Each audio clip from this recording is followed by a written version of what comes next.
Espíritu esté interactuando con el predicador y trayendo pensamientos y modelando las ideas para que lo que sea predicado sea conforme a tu voluntad y cumple el propósito para el cual envías, y al mismo tiempo el Espíritu se mueva en medio de la congregación. Señor, concédenos espíritus receptivos, que podamos mostrar amor a ti amando tu palabra. Pero gracias porque es ciertamente una bendición estar con tu pueblo. Y es una bendición adorarte juntos todos nosotros. Y es una bendición recordar que Cristo es la cabeza de la iglesia. Ayúdanos a seguir sus directrices. Te pedimos esto porque solo tú puedes concedernos esta bendición. En el nombre de Jesús. Amén. El texto que vamos a estar considerando son los versículos 16 al 22 de Primera a los Tesalonicenses capítulo 5. Y esta porción dice así: estad siempre gozosos, orad sin cesar, dad gracias en todo, porque esta es la voluntad de Dios para vosotros en Cristo Jesús. No apaguéis el espíritu, no menospreciéis las profecías. Antes bien, examinadlo todo cuidadosamente, retened lo bueno, absteneos de toda forma de mal. Esta semana alguien publicó un artículo sobre los hábitos y decía que los hábitos pueden ser poderosos y peligrosos. Pueden hacer mucho bien y pueden hacer mucho daño. Y también decía que es mucho más fácil adquirir un mal hábito que un buen hábito. Y que es más fácil dejar un buen hábito que uno malo. Y el artículo terminaba con estas palabras: pocas personas son accidentalmente saludables. Nadie es accidentalmente piadoso. Pocas personas son accidentalmente saludables. Nadie es accidentalmente piadoso. El apóstol Pablo le escribió a Timoteo sobre la necesidad de ejercitarnos para la piedad. Hay una similitud entre la disciplina que se necesita para mantenernos físicamente en forma y la que se necesita para estar en forma espiritualmente hablando. Se necesita disciplina, se necesita ejercicio. Y no es bueno estar espiritualmente fuera de forma. Necesitamos hacer ejercicios espirituales para no ser fofos. Hacía mucho que yo no usaba la palabra fofo, fue la que vino a mi mente cuando estaba escribiendo esto. A veces lucimos fofos espiritualmente, debiluchos en cuanto a la piedad. Y la gran meta del discipulado cristiano es que Cristo sea cada vez más formado en nosotros. Porque no se trata de hacer algunas cosas como Cristo. Se trata de imitar su corazón. Se trata de adquirir sus actitudes. Jesús dijo: tomad mi yugo sobre vosotros y aprended de mí, que soy manso y humilde de corazón, y hallaréis descanso para vuestras almas. Pero hay un aprender de la actitud de Cristo. Oh, Pablo, cuando le escribía a los filipenses y les dijo: haya pues en vosotros esta actitud que hubo también en Cristo Jesús. Necesitamos adquirir buenos hábitos espirituales. Necesitamos ser transformados en nuestras actitudes. No es simplemente hacer algo que el cristiano hace. Es algo que viene a ser parte de mí. Yo adquiero esa actitud de Cristo. Porque la vida cristiana no se trata de poses. La vida cristiana no se trata de apariencias. Déjame hacer lo que se supone que yo haga. La vida cristiana se supone que es lo que somos en el hombre interior. Y nuestro anhelo debe ser asemejarnos cada vez más al Señor. Y ejercitarnos para la piedad incluye ese desarrollo de ese juego de actitudes que reflejan a Cristo. Y en esta sección de Primera a los Tesalonicenses, nosotros somos exhortados precisamente a eso. Vamos a ver cómo Pablo se está enfocando en actitudes. No meramente en haz esto, haz lo otro. El desarrollo de actitudes en nuestros corazones. Nos parece una lectura que simplemente son ráfagas, como les decía, de metralleta, para exhortar. Se le acababa el tiempo y el apóstol Pablo está soltando muchas exhortaciones. Pero tratemos de detenernos y ver una a la vez. Y en primera instancia quiero que veamos 3 a la vez, que yo he titulado como 3 actitudes optimistas, que se encuentran en los versículos 16 al 18. 3 actitudes optimistas. Estad siempre gozosos, orad sin cesar, dad gracias en todo. Estad siempre gozosos, orad sin cesar, dad gracias en todo. No es para que escojamos una de ellas y me voy a concentrar en esa. Obviamente no podemos escoger. Está todo aquí para nosotros. Pero no todos nos encontramos en la misma etapa ni en la misma situación. Pero todos debemos examinarnos. Y algo que llama la atención son los términos absolutos con los que Pablo da expresión a estas exhortaciones. ¿Lo notaron?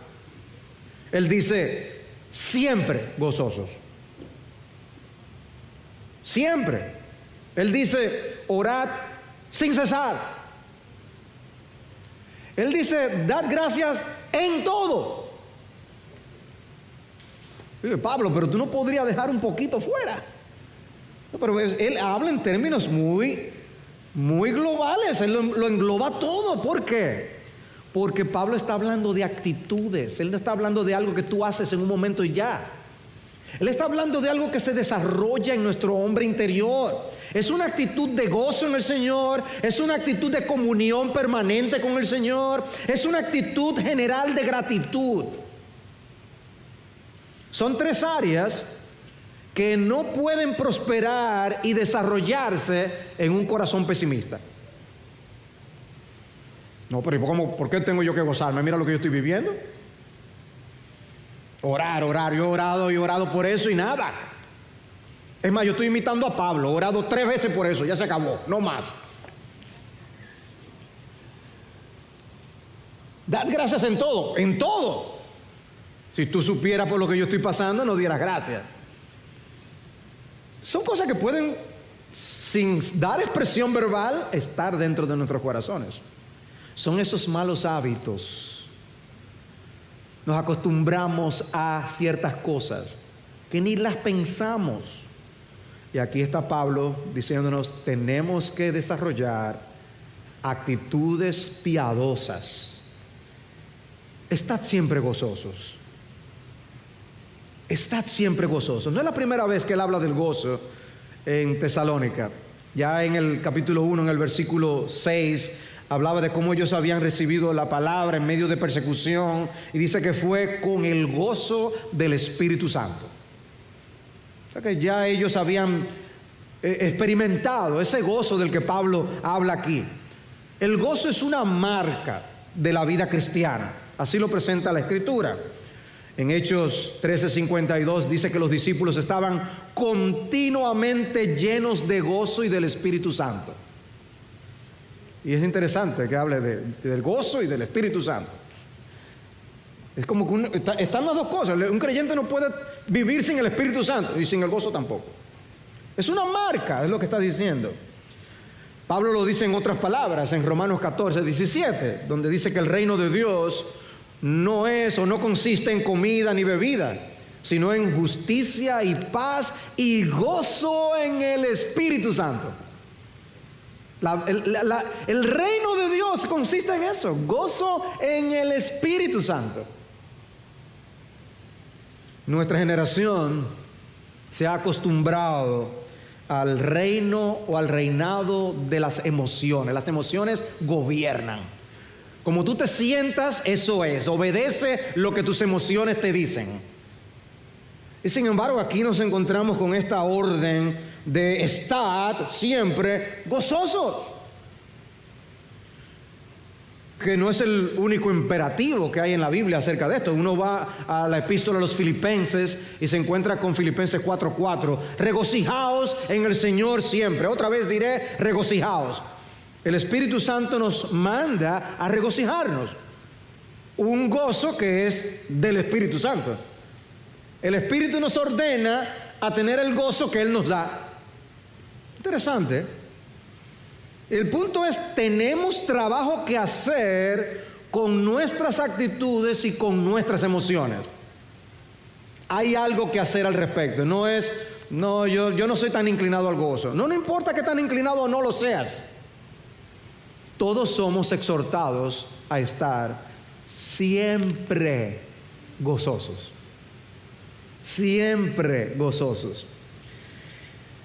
Si es siempre que debemos estar gozosos, es evidente que ese gozo no puede depender de las circunstancias, porque esas circunstancias no siempre serán las mismas. Pablo mismo les dijo que ellos recibieron la palabra con gozo en medio de gran tribulación.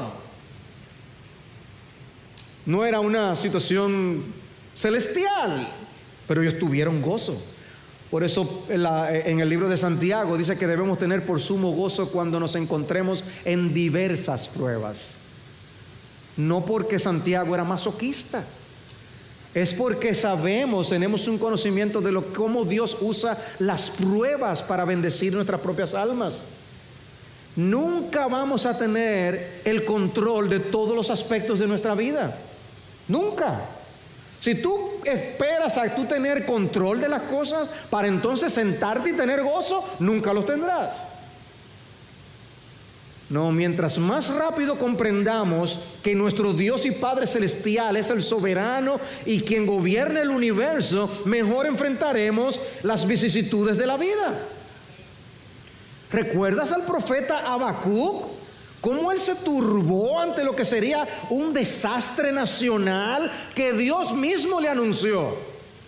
Mira lo que viene a la nación, Habacuc. Y en Habacuc 3:16, Dios le dijo, él dijo, tranquilo espero el día de la angustia al pueblo que se levantará para invadirnos. ¿Tú escribirías algo así? Tranquilo espero el día de la angustia al pueblo que se levantará para invadirnos. Pero lo que sigue después es lo bueno, que es la parte que normalmente se cita. Aunque la higuera no eche brotes, ni haya fruto en las viñas, aunque falte el producto del olivo y los campos no produzcan alimento, aunque falten las ovejas del aprisco y no haya vacas en los establos, con todo, yo me alegraré en el Señor, me regocijaré en el Dios de mi salvación.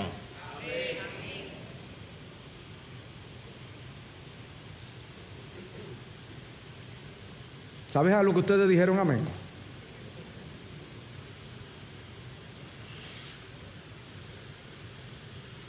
A que te llegaron 3 cuentas que pagar, chequeaste en el app cuánto había en la cuenta y tú, ay, pero está en rojo.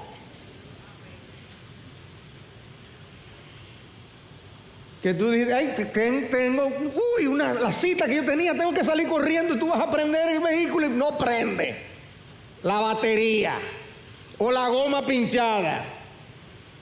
No una, 2.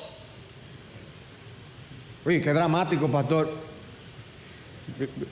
Miren todo lo que él dijo. Aunque esto y esto y esto y esto,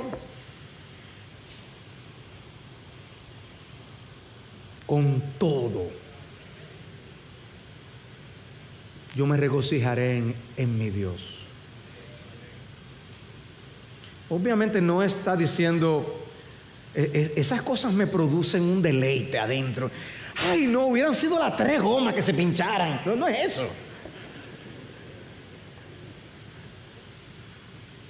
Pero es un sentido de mi vida está en buenas manos.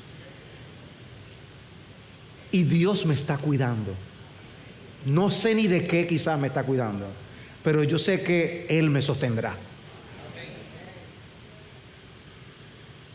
La desesperanza y el pesimismo no debe ser la nota dominante de tu vida, mi amado hermano, mi amada hermana. No dependemos de la suerte ni del azar, porque el Dios que gobierna el universo es tu Padre. El mundo es de mi Dios. Y eso debe hacer una gran diferencia. Estad siempre gozosos. Siempre. Pero no para ahí. Dice ahora, orad sin cesar. Orad sin cesar. Una de las maneras en que mostramos nuestra dependencia de Dios es orando.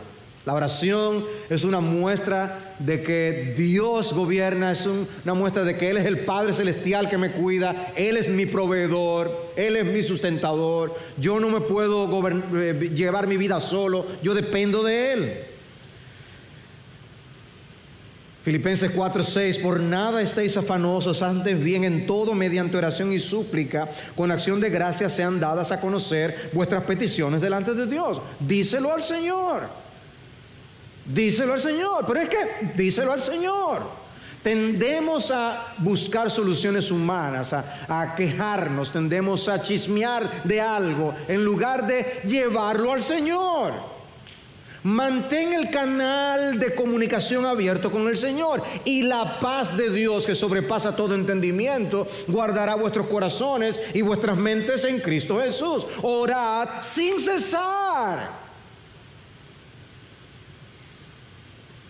Cristo dijo en Lucas 18:1 que debíamos orar en todo tiempo y no desfallecer. En todo tiempo y no desfallecer. En Romanos 12:12 Pablo dice que debemos estar dedicados a la oración. Dedicados. Y en Efesios 16:18, después de hablar de la armadura del creyente, dice: con toda oración y súplica, orad en todo tiempo.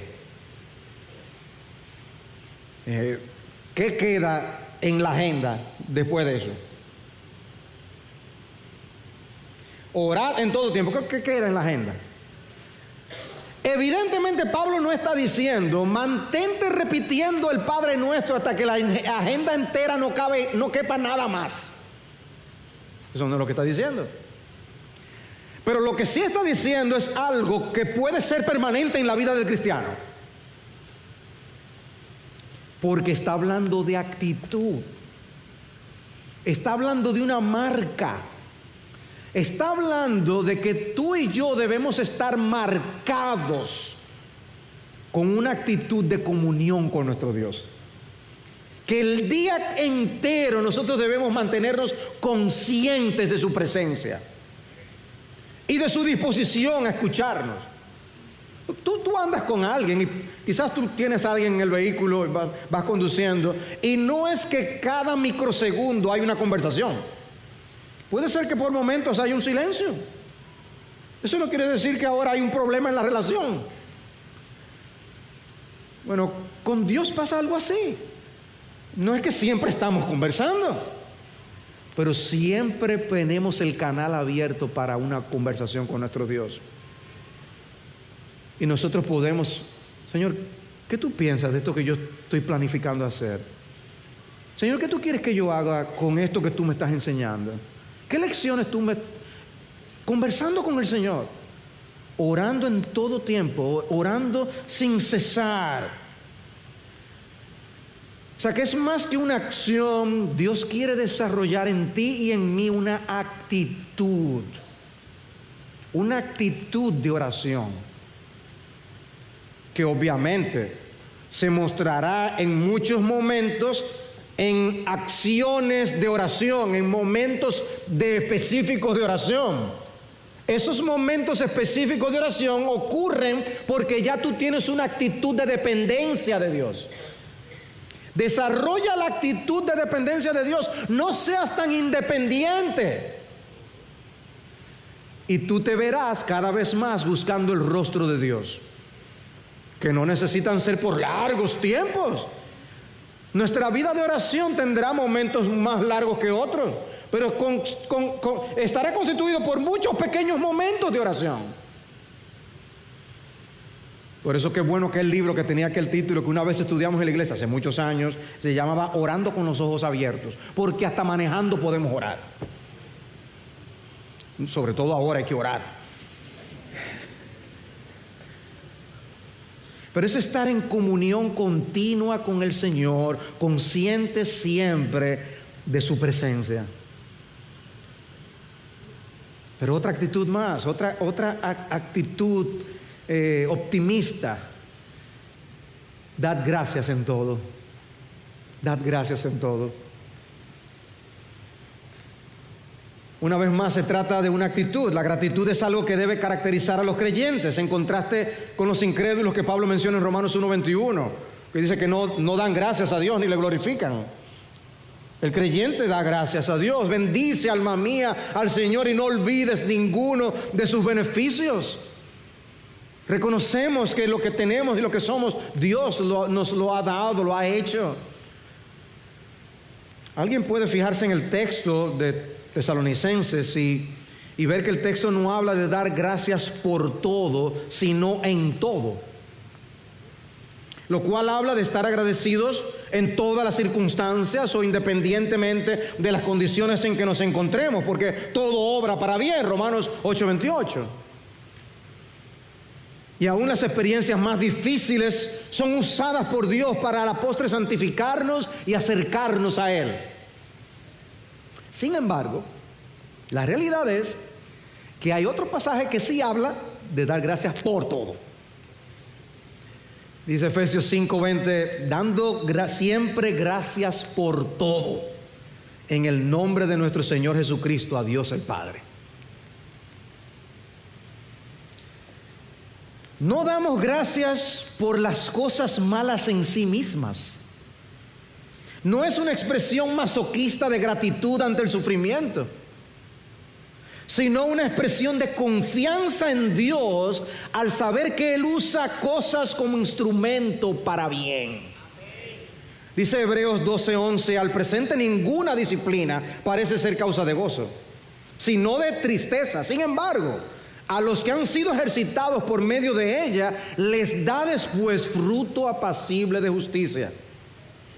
Y en ese sentido, nosotros podemos pasar por situaciones y decirle, Señor, gracias por la situación que tú usaste, porque me condujo a esto y a esto y a esto.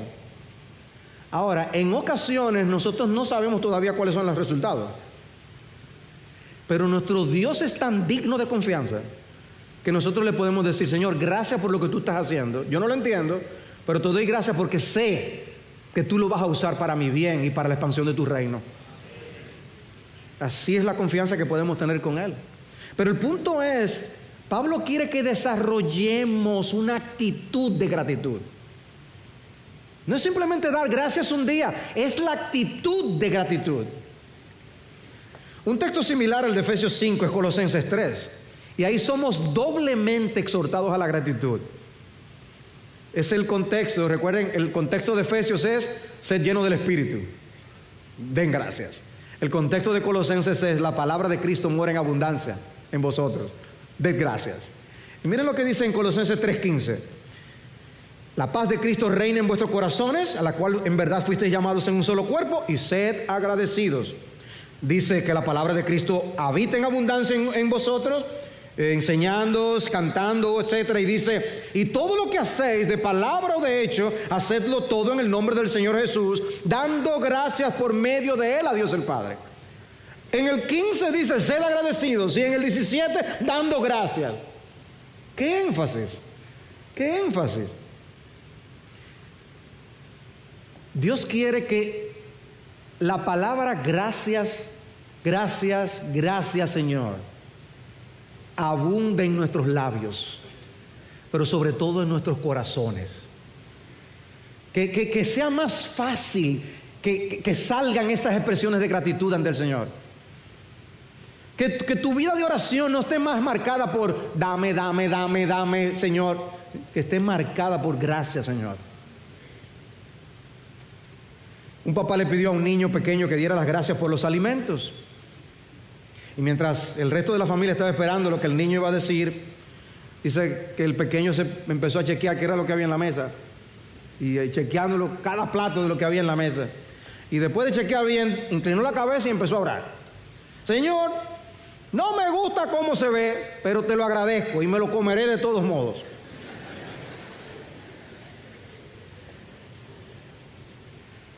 Hermanos, vamos a ver muchas de las cosas que vienen a nuestras vidas con esa misma actitud.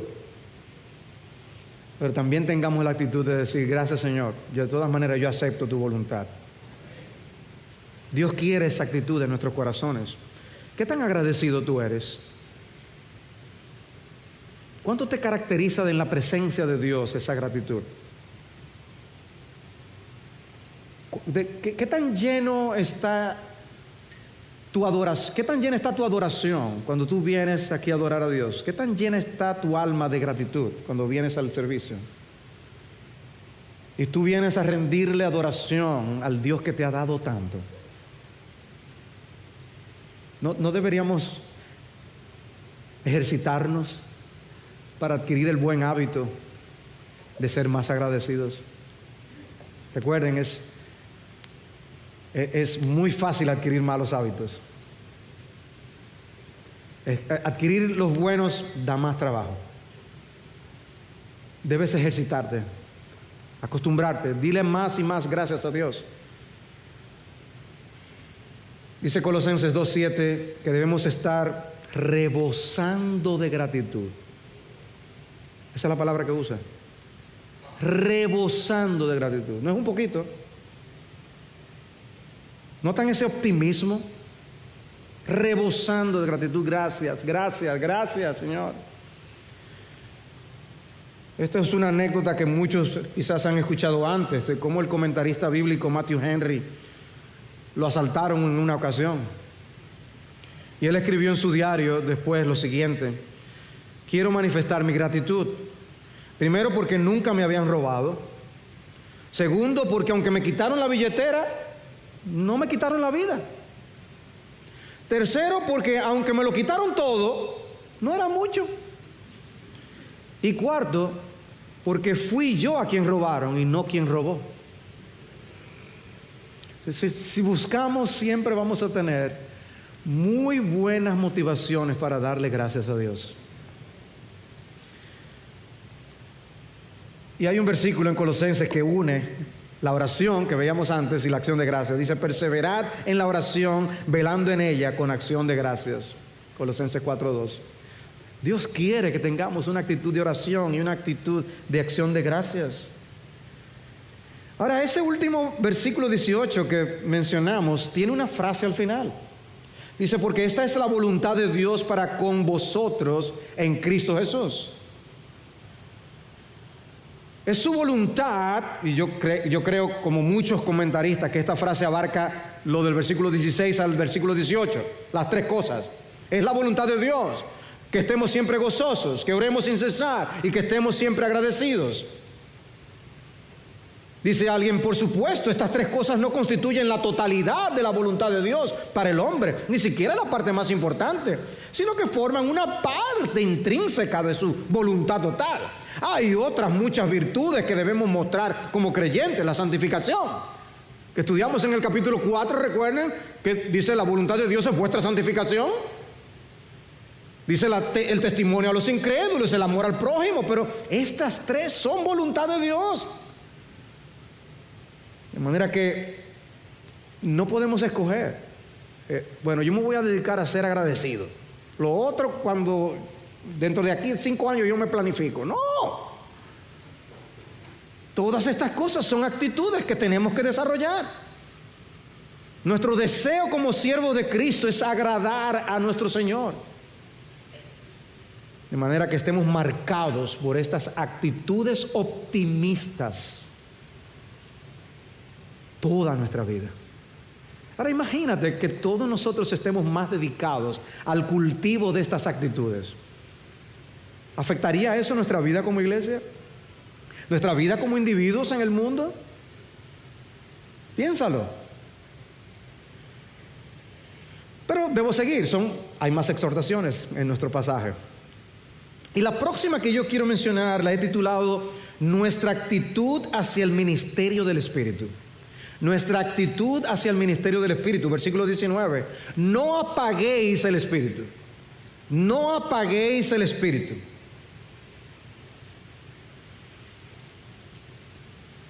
Una de las preguntas que surge con respecto a este versículo es, ¿tiene que ver con lo dicho anteriormente o con lo que se va a decir después del versículo 20? En el versículo 20 en adelante.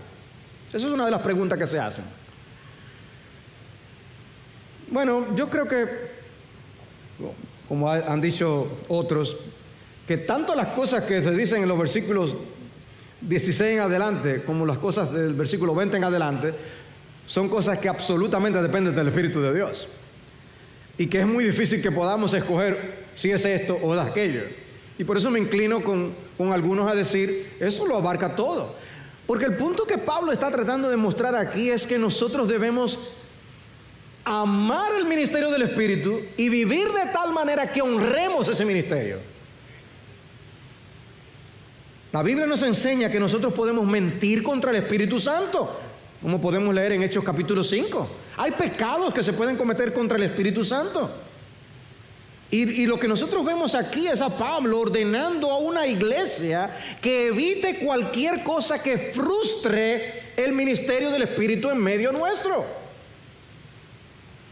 Amamos y dependemos tanto de la obra del Espíritu que vamos a cuidar no ofender al Espíritu. Y el Espíritu es comparado con un fuego. Un fuego, algo cuya llama debe mantenerse ardiente. O sea, ese poder tener un gozo permanente, poder nosotros mantenernos con una actitud de dependencia de Dios en oración que no cesa, poder nosotros ser agradecidos en todo. Esas son cosas que no se pueden hacer aparte del Espíritu de Dios. Es imposible. Y ese fuego hay que mantenerlo encendido en nuestras almas y en nuestra iglesia. Para nosotros es tan fácil leer este versículo y seguir al siguiente, que quizás lo entiendo mejor, o quedarme simplemente meditando en los otros tres anteriores, porque son más fáciles de entender. Y no nos ponemos a pensar, ¿qué pudiéramos estar nosotros como individuos y como iglesia haciendo que apague el Espíritu? Obviamente, es Pablo que está hablando, señores. Pablo no está diciendo aquí que el Espíritu, Dios, la tercera persona de la Trinidad, puede dejar de ser o en alguna manera hacer afectada su esencia como Dios. No, obviamente no es de eso que está hablando. Pero está hablando de su manifestación en la vida de la iglesia. Porque la Biblia sí habla de el poder manifestado en medio de su pueblo, el poder del Espíritu Santo. ¿Y cómo apagamos nosotros al Espíritu? Bueno, cuando quitamos de su lugar los medios que el Espíritu utiliza, como el ministerio de su palabra, la oración, y ya Pablo mencionó la oración de manera explícita, y el tema de la palabra la vamos a tratar en un instante. Cuando nosotros no usamos los medios de gracia que el Espíritu nos ha dado, nosotros apagamos el Espíritu. Cuando menospreciamos los medios que Él utiliza, apagamos el Espíritu. Y eso debe llevarnos a preguntarnos, ¿habré estado yo apagando el Espíritu? Porque eso es algo que se ve que es posible. Y se lo dice a una iglesia. Pablo, pero nosotros hemos estado dispuestos a ser perseguidos por tu nombre, por el nombre de Cristo. Y tú nos estás diciendo a nosotros, no apaguen el Espíritu. Esa llama está ardiendo, mira lo que estamos dispuestos a hacer. No, a esa iglesia Pablo le dijo, no apaguéis el Espíritu. No apaguéis el Espíritu. En Efesios,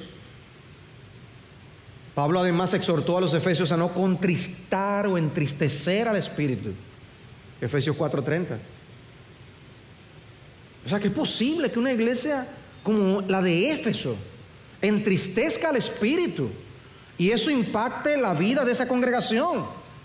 Hermanos, necesitamos el vigor y la fortaleza del Espíritu para poder vivir para la gloria de Dios.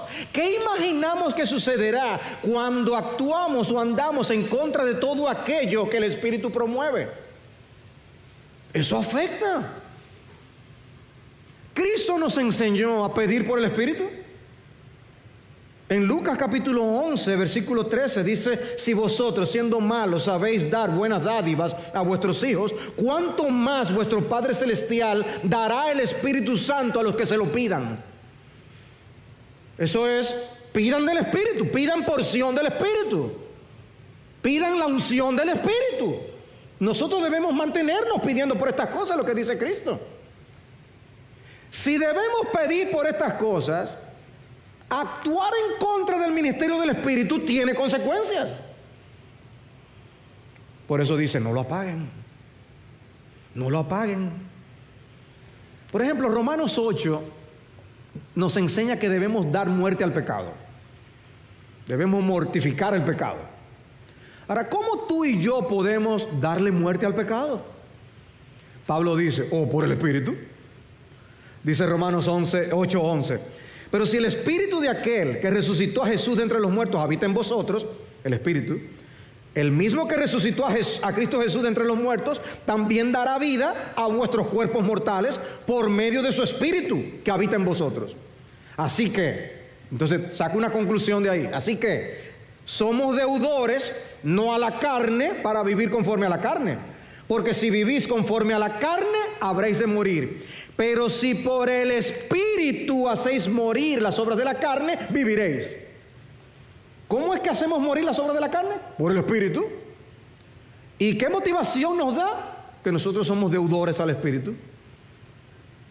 Deudores. ¿Cómo así? Porque tú y yo tenemos una deuda con el Espíritu.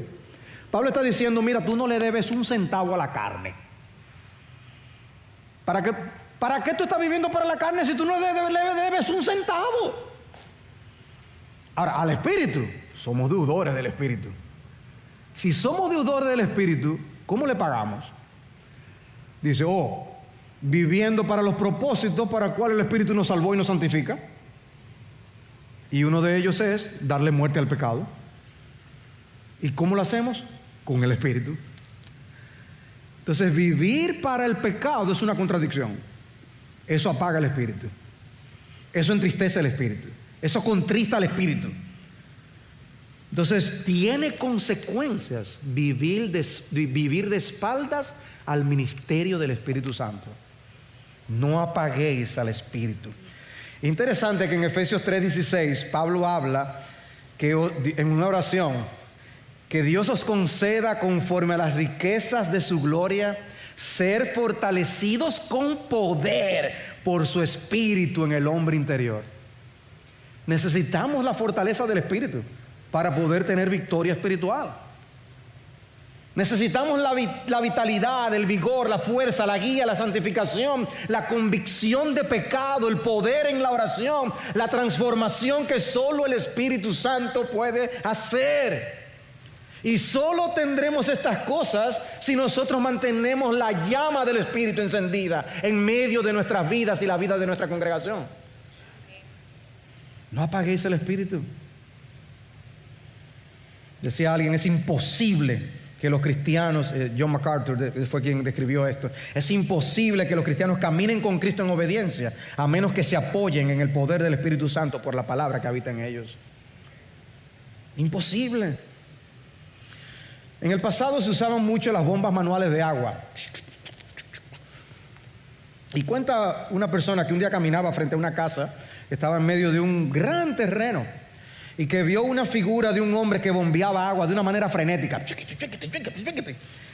Pero lo que le llamó la atención es que el hombre no se cansaba. Y le daba, y le daba, y le daba.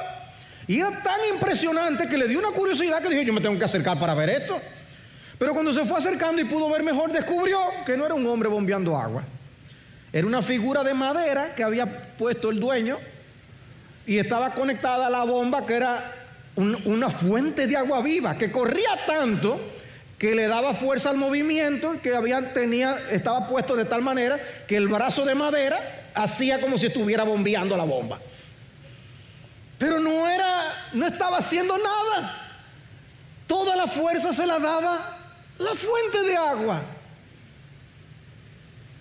Cuando nosotros veamos a un creyente viviendo para la gloria de Dios, trabajando incansablemente en la obra de Dios, cuando estemos frente a un creyente luchando contra su pecado y guardándose del mundo, puede darnos la impresión de que son ellos que están sacando el agua.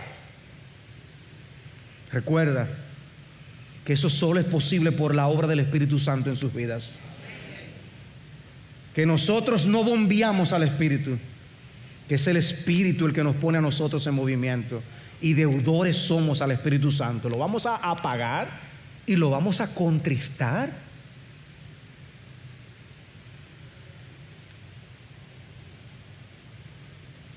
Hay un versículo que impacta sobremanera. En Isaías 63, versículo 10, el contexto habla de cómo la misericordia del Señor iban a ser recordadas en medio del pueblo, cómo Dios había actuado con Israel. Dice, porque dije ciertamente ellos son mi pueblo, hijos que no engañarán. Dice, en todas sus angustias Él fue afligido y el ángel de su presencia los salvó. Pero después dice más, ellos se rebelaron y contristaron su Santo Espíritu, por lo cual Él se convirtió en su enemigo y peleó contra ellos. Wow. El Espíritu se convirtió en enemigo y peleó contra ellos. Si vivimos por el Espíritu, andemos también por el Espíritu, decía Pablo a los Gálatas. Vivimos por Él, andemos por Él. Andad por el Espíritu y no cumpliréis el deseo de la carne, porque el deseo de la carne es contra el Espíritu y el del Espíritu es contra la carne, pues estos se oponen el uno al otro, de manera que no podéis hacer lo que deseáis. Y en ese contexto es que habla del fruto del Espíritu. Para tú y yo poder desplegar el fruto del Espíritu, para poder tener las actitudes que reflejan el carácter de Cristo, es imposible aparte de la obra del Espíritu Santo. ¿Está el Espíritu Santo obrando en tu vida? ¿Cuidas tú esa obra? ¿Está el Espíritu Santo presente en tu familia? ¿Su ministerio obrando a través de la palabra y la oración? La palabra y la oración. Pablo les preguntó a los Gálatas, ¿tan insensatos sois? Habiendo comenzado por el Espíritu, ¿vais a terminar ahora por la carne? O sea, nosotros sabemos que el Espíritu es lo que nos mantiene vivos, no nosotros. ¿Y vamos entonces a hacer las obras de la carne? Examinemos, ¿cuáles son nuestras reacciones? ¿Cuáles son nuestras reacciones aún en nuestros hogares?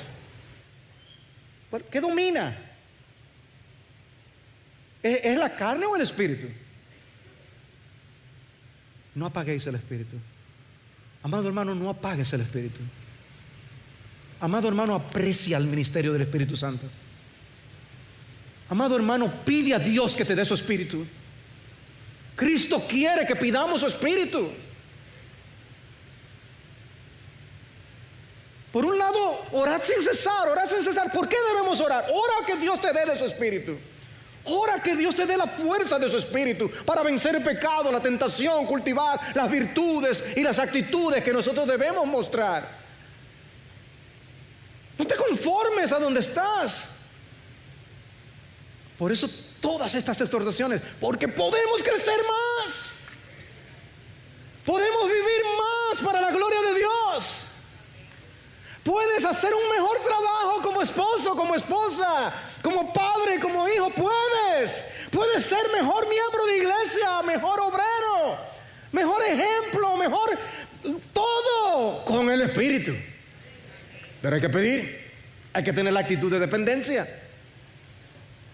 El diablo no, el diablo quiere que tú seas mediocre. El diablo quiere que tú te conformes con ser. Dios quiere tu corazón. Dios quiere tu corazón. Eso es sobre nuestra actitud hacia el ministerio de la palabra. Pero el texto también tiene algo acerca de nuestra actitud hacia el ministerio de la palabra. Nuestra actitud hacia el ministerio de la palabra. Dice el versículo 20: no menospreciéis las profecías, antes bien examinadlo todo cuidadosamente, retened lo bueno.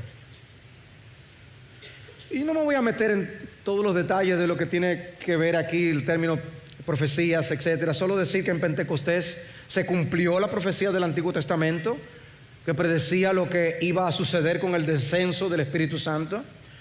Y en Hechos 2:17 dice: sucederá en los últimos días que derramaré mi espíritu sobre toda carne, y vuestros hijos y vuestras hijas profetizarán. Dice: y aún sobre mis siervos y sobre mis siervas derramaré mi espíritu en estos días, y profetizarán.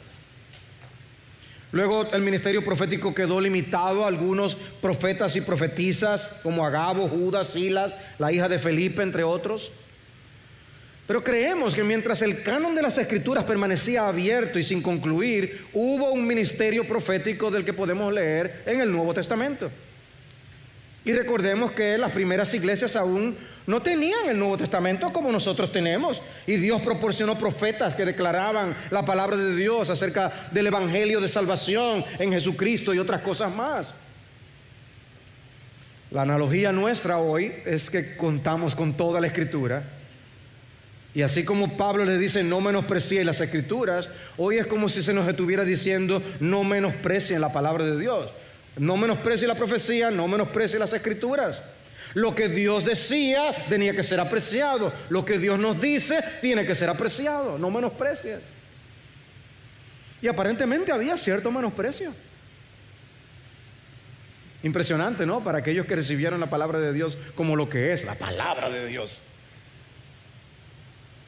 Y Pablo tiene que escribirles acerca de esto. ¿Cuál es tu actitud hacia la palabra y hacia el ministerio de la palabra? Se puede decir que si alguien pasa 24 horas al día, esa ilustración de que alguien pasa una semana contigo 24 horas al día, ¿concluirá que tú amas la palabra de Dios? ¿Concluiría eso esa persona? ¿Que estás comprometido con agradar a Dios y obedecer su palabra y crecer en el conocimiento de ella? ¿O nunca te ves sentado con la palabra abierta? A nosotros nos alegra enormemente ver que las hermanas vienen a una actividad como la de ayer y son edificadas, tienen estudios bíblicos, se reúnen, uno ve que estudian la Biblia, toman un libro bíblico, estudian, pero no solamente en los grupos, en sus casas también. Y algunos nos estimulan viendo que compran este libro. Pastor, ¿qué libro me recomienda? Y uno dice: no sé, como que no veo la misma cantidad de hombres haciendo eso. Me dicen: ¿no te vislumbras a ti mismo dedicando un poco más de tiempo al estudio de la palabra? ¿No estarás menospreciando la palabra como Pablo está hablando a los tesalonicenses aquí? Son cosas a pensar. ¿Cuál es tu actitud hacia la palabra de Dios? ¿O todo tu tiempo lo consume el anhelo por proveer para tu casa? U otras cosas. Pero ¿dónde está ese celo por la palabra de Dios? ¿Dónde está ese enfoque equilibrado en tu vida cristiana que coloca a Dios y su palabra en su justo lugar? Hay un área particular en la iglesia del siglo XXI que necesita asegurarse de que confía y depende de la palabra de Dios, y me refiero a lo concerniente a la psicología, que se ha introducido con tantas facetas en la iglesia de Cristo. Así como en la iglesia primitiva la filosofía griega era tentadora para muchos, hoy en día la psicología lo es. Y escuchamos de casos aquí y allá de personas que se refugian en qué dice ¿Qué dicen los expertos en la psicología para que me ayude de alguna manera a resolver el problema personal o familiar? Mientras la palabra de Dios está llena de polvo. Por eso es que Spurgeon decía, si desempolvamos todas las Biblias juntas de mucha gente, se va a armar una tormenta peor que el polvo del Sahara que viene para el país. Por Biblias llenas de polvo. ¿Por qué? Encontraríamos que la Biblia dice, ¿de dónde vienen las guerras y los conflictos entre vosotros? No vienen porque cuando yo era pequeño me pasó tal cosa, como dice Freud. No fue por esa paleta que me quitaron de niño y eso me frustró. Y ahora yo me dedico a todo eso que yo me dedico. Dice, no vienen de vuestras pasiones que combaten en vuestros miembros, Santiago 4:1. La palabra de Dios dice que la mayoría de esos problemas están surgiendo de dentro, no de fuera, no son las circunstancias. El problema somos nosotros. Y se buscan soluciones superficiales y no la respuesta de Dios a las grandes necesidades de los hombres. Porque no hay un espíritu veriano de ir a ver qué dice Dios y su palabra. Y entonces suena tan bien a veces lo que oímos por las redes y lo repiten tanto que uno termina creyéndolo. Y tenemos nosotros cuán firme cimiento que se ha dado a la fe en la palabra de Dios. Y dice, retened lo bueno. La vida cristiana no radica en la cantidad de palabras de Dios o sermones de la palabra de Dios a los que nos exponemos. Pastor, yo tengo un récord. Yo no solamente oigo los sermones que están aquí, yo después que llego a mi casa oigo como 4 sermones de diferentes iglesias. Oh, vaya. Mira, lo que Dios te pide es que tú retengas la palabra. Reténla, ponla por obra. No es cuánto tú escuchas, no es que rompas el récord. Retened lo bueno de la palabra. El discipulado cristiano consiste en guardar todo lo que Cristo enseñó, no simplemente en aprenderlo. Y no os adaptéis a este mundo, sino transformaos mediante la renovación.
In the neon twilight, where the shadows play, I'm drifting on echoes in a timeless way, with a heart full of mystery and a soul so keen.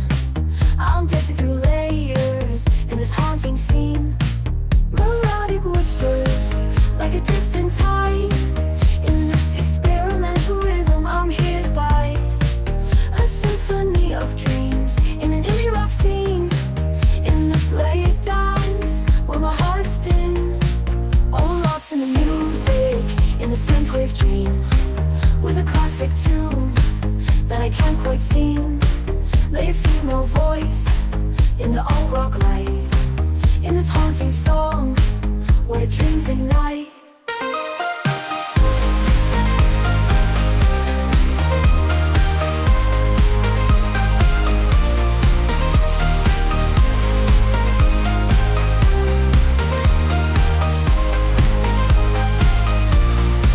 Through the haze of colors and the starry nights, I find my rhythm in the soft moonlight.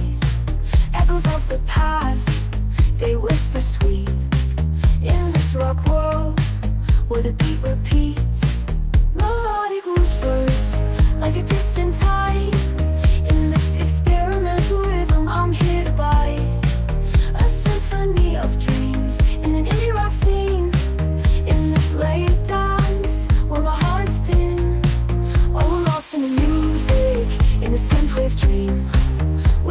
classic tune that I can't quite sing.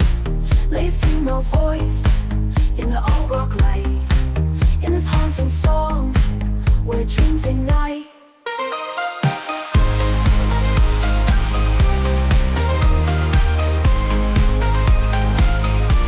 In the heart of the night, where the guitars play, I find my rhythm in this off-Melanto way. A sweet surrender to the rock beat, in this haunting moment where my heart skips a beat. Oh, lost in the music, in the synchro tune, with a classic tune that I can't quite sing.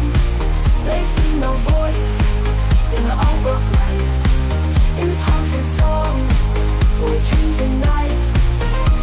In the rock road where the night never ends, I sway and twirl with my speedy friends in a six-level mental world.